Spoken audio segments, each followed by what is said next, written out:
होगा। क्या जवाब आया कि खुदा खुद जाएगा और खुद रहनुमा होगा। वो अनामी दान से आप पीछे चले गए उसमें पढ़ते हो आरती में, ये कमाई दूर जाए। संतों की आरती सतलोक तक होती है और अनामी की आरती आप पढ़ते नहीं हो। अलख या गम के पार अनामी, पीछे परम पुरुष स्वामी सबके स्वामी। तो ये कहाँ से आए हुए हैं? अनामी नाम से। ये सतलोक से नहीं आए, सतलोक से ऊपर से आए अनामी, इसलिए कि बहुत बड़ा काम है। तो ठीक चर्चा आसमानों में, जमीन वालों का क्या होगा? सदा आई खुदा खुद जाएगा, खुद रहनुमा होगा। वो खुद जाएगा और रहमान होगा और सबके ऊपर रहम करेगा और सबको समझाएगा। वो आए हो। फिर पूछा कि कैसे पहचानेंगे बंदे? वो तो सब गुनहगार, पहचानेंगे कैसे उसको? उसको कैसे पहचानेंगे? तो जवाब आया, पूछा तो जवाब आया, सदा आई कि बंदों के लिए बंदा बना होगा। क्या जवाब आया? कि सदा आई कि बंदों के लिए बंदा बना होगा। आप लोग सुना हो या नहीं? इसमें कुछ हमारे भाई हैं जो सुने होंगे कि बाबा जी आप अपने को महात्मा नहीं कहते, कहते ना मैं महात्मा हूं ना मैं साधु हूं, मैं तुम्हारा सेवादार हूं, तुम यहाँ भी सेवा करा लो और वहां भी सेवा करा लो, और मैं अपने गुरु के आदेश का पालन करता हूँ। देखिए, मैं अपने दादा गुरु जिनके नाम मंदिर है उन गुरु के आदेश का पालन करता हूँ। देखिए कितना बहाना छिपाते। सदा आई कि बंदों के लिए बंदा बना होगा। आप बंदों के लिए बंदा बन के आए हैं, आपको छुड़ाने के लिए। तो फिर आवाज आई कि ऐसा तो कैसे पहचानेंगे बंदे? तो जवाब आया, फिर पूछा कि वहां तो सब के सब जैसे के तैसे, उसको पहचानेंगे कैसे कि वही आ गया? तो पहचान बताया कि वो हुस्न एकता में होगा, वो औरों से जुदा होगा। हुस्न अपने मौज में, हुस्न शब्द मौज उर्दू शब्द है, मौज में होगा, अपने हुस्न में होगा, किसी की नहीं सुनेगा, जो चाहेगा सो करेगा, उसके ऊपर कुछ भी नहीं होगा। वो हुस्न एकता में होगा, वो औरों से जुदा होगा। आज भारतवर्ष में जो बाबा जी की बातें हैं, जो बाबा जी भेद बताते हैं, कोई भी इस जमीन पर कोई ऐसा महात्मा नहीं है जो इनकी बातों को अपने में जोड़ के बतावे। सब अलग अलग बताते, इनसे तालमेल किसी महात्मा से नहीं मिलती है। आपको चले जाइए, आप देखिए, ये संगम पर बहुत बड़ा मेला लगा हुआ है और मेला वाले जितने महात्मा हुआ जुटे हैं। जो महापुरुष होता है मेला ठेला में नहीं जाता, वो जीवात्माओं का काम करता है। वो ऊंचा मंच लगा करके अपनी मान बढ़ाई नहीं दिखाता। वो तुम्हारा काम करने के लिए आया है, तुम्हारी नौकरी करने के लिए आया है, तुम्हारी सूरत धोने के लिए आया है। वो धोबी है, वो मेला ठेला में भाग नहीं लेते। वो उनका काम कुछ अलग होता है। तो वो हुस्न एकता में होगा, वो औरों से जुदा होगा। देखिए सारे भारत के महात्मा आज आपको संगम त्रिवेणी पर मिलेंगे, लेकिन बाबा जी वहां नहीं। सबसे जुदा, सबसे अलग काम है। देख लीजिए आप। फिर कहा, फिर पूछा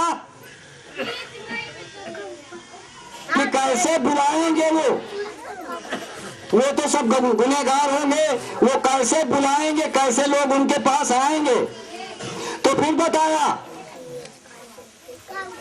उन्होंने फिर बताया कि वो इश्क से खींचेगा और वो नगमे सरा होगा। उर्दू शब्द है इश्क, माने प्रेम से, मोहब्बत से सबको बुलाएगा, सबको मोहब्बत से बुलाएगा। और नगमे सरा, जो आप भजन करते हो, वो आकाशवाणी को सुनते हो, वो दैवी शक्ति जो उतर रही है, निरीक्षा है आपके ये ब्रह्मांड में आवाजें हो रही है मालिक की, वो नगमा उसको कहते हैं। वो नगमे सरा होगा, वो शब्द से जुड़ा होगा, उसके सब कुछ होगा। वही आपको बता रहे हैं नगमे सरा। नगमे सरा माने भजन, आवाज को सुनना, अनाहतवाणी को सुनना, कलमे आयतों को सुनना, आकाशवाणी को सुनना, वो नगमे सरा होगा। फिर आखिर में बताया, अंत में बताया, पूछा कि गुनहगारों पे जो वाजिब सजा होगी उसका क्या होगा। बड़ा इंपॉर्टेंट शब्द है, बड़ा महत्वपूर्ण शब्द है।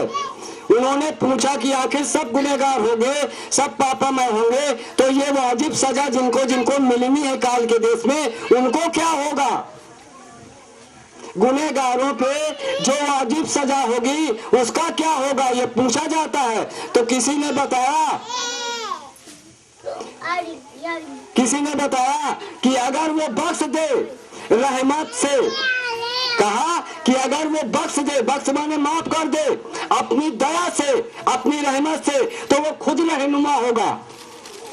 उसके ऊपर कोई नहीं हो, चाहे तो जिसको पार कर दे, जिसके तमाम पापों को माफ कर दे क्षण में, पल में, वो ऐसा होगा। ये आपके सब किताबों में लिखा, उर्दू कलाम में लिखा, हिंदी कलाम में लिखा। आप उन चीजों को पढ़ते नहीं, समझते नहीं। क्यों कि गुनाहों का बोझा आपने इतना ज्यादा लाभ लिया है, और मजहबों में और धर्म का बंटवारा आपने इतना ज्यादा कर लिया है और उसके टेकी बन गए हो, इसलिए आप कुछ नहीं समझ पा रहे हो। धर्म कहीं एक होता है, धर्म का बंटवारा नहीं होता। महात्मा कहते हैं धर्म एक होता है, धर्म का बंटवारा नहीं होता। अगर धर्म बांट दिया जाता तो सब वस्तुएं बांट दी जाती, ये सूरज और चांद बांट दिया जाता, ये आसमान और जमीन बांट दी जाती, फिर हम अंधेरा न देखते, क्योंकि सूरज हमारे बंटवारे में होता। हम रात न करते, हम हमेशा सूरज को सामने रखते, हमेशा उजाला रहता। जब ये नहीं बच सकता, जब कुदरत ने इसको नहीं बांटा, सबके लिए बराबर है, सूरज चांद जमीन आसमान चांद सितारे, तब आप धर्म का कैसे बंटवारा कर लिया। आप भगवान को कैसे बांट के अपनी तरफ अलग कर लिया। आप न्याय नीति से क्यों अलग हो गए। आप खान पीन दुरुस्त क्यों नहीं किया। आप इस ऋषि मुनि महात्माओं के हिंदुस्तान में उनके कलामों को क्यों ठुकरा दिया। अगर आप ठुकरा दिया है तो उसका अंजाम सबको मिलना है, ये बाबा जी की वाणी है।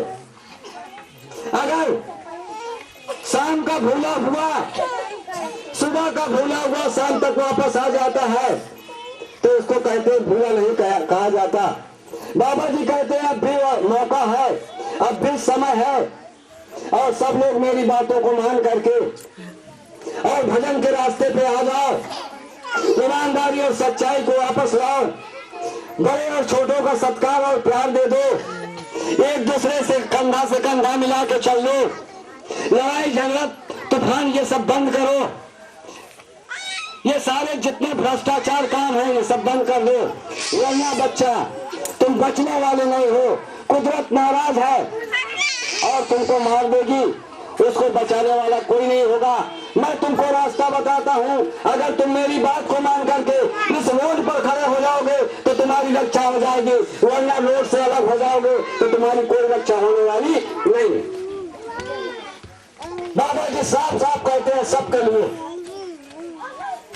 और सबका धर्म एक है, न किसी का सूरज बंटवारा है, न किसी की जमीन बंटवारा है, न किसी का आसमान बंटवारा है, न किसी का चांद बंटवारा है, कुछ नहीं। कुदरत ने कुछ नहीं बांटा, तो आपने धर्म को कैसे बांट लिया, मजहब को कैसे अलग कर दिया, मोड़ तोड़ कैसे मिला लिया।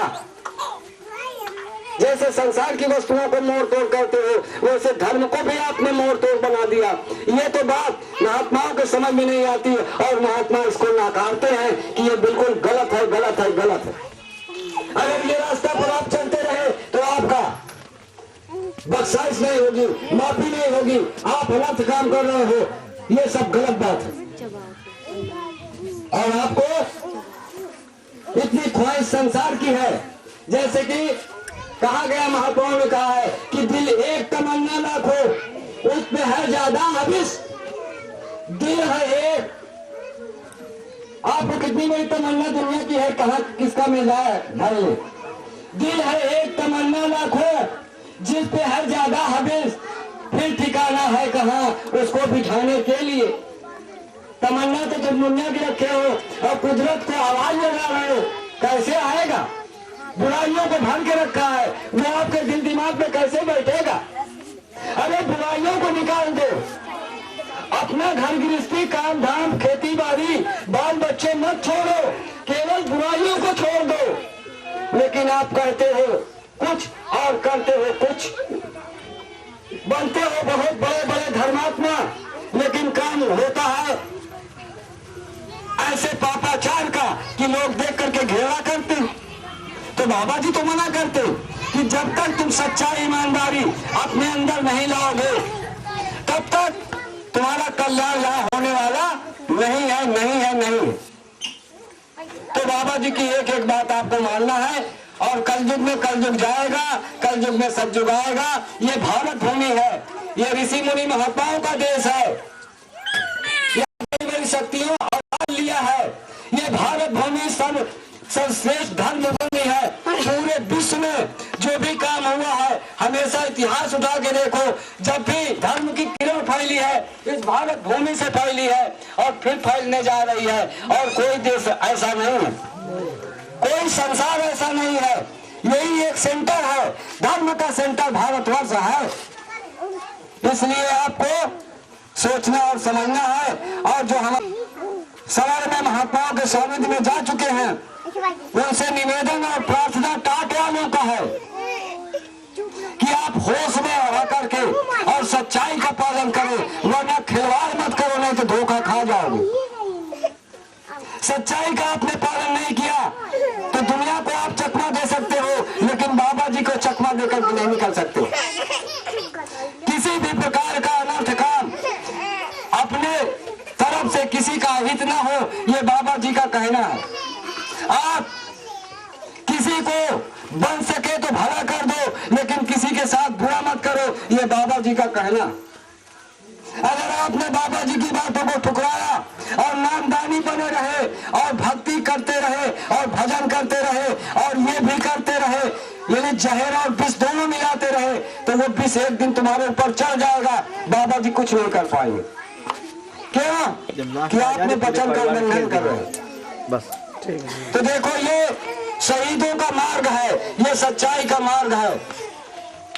जो सच्चा गुरु भक्ति करता है वही सच्चा देशभक्ति कर सकता है। ये बाबा जी की वाणी है। बाबा जी और बताया कि जो महात्मा जात की बात करता है, जो महात्मा जात की बात करेगा, जैसे अयोध्या के तमाम पुरपड्डा में जात विवाद से कितने हिंदू और मुसलमान मारे जाते हैं, महात्मा वो बने हुए हैं लेकिन लड़ा देते हैं, वो जात की बात करते हैं। उन लोगों के लिए महात्मा ने कहा कि जो महात्मा भारतवर्ष में जात की बात करता है वो जीवात्मा का कल्याण कभी नहीं कर सकता। और जो राजनीतिज्ञ यानी नेता कर्णधार जात की बात करेगा वो देश में न्याय सुरक्षा किसी को नहीं दे सकता। ये बाबा जी की बात है।